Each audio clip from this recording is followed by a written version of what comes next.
So back to race car. The next C in race car.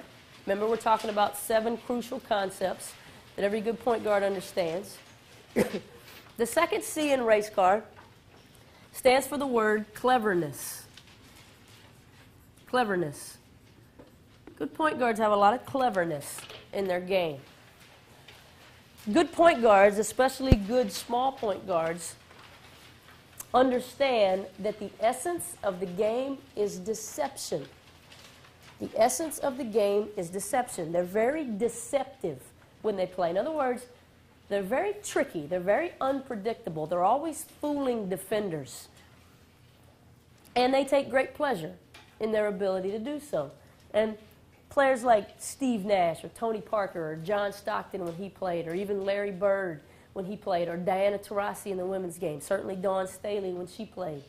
These were all players who were able to make their opponents look foolish, not because of their athleticism, but because of their cleverness, because of their ability to be deceptive on the basketball court.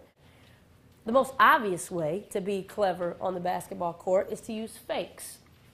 Faking on offense, we'll talk about faking on defense. The simple rule when it comes to fakes is use them. You can't use them enough.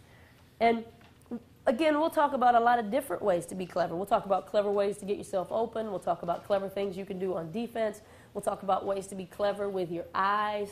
We'll talk about ways to be clever and create the illusion of quickness by changing your speed and planning certain sharp angles in certain directions. We'll talk a lot about that as the week goes on, but the most obvious way to be clever is to use fakes.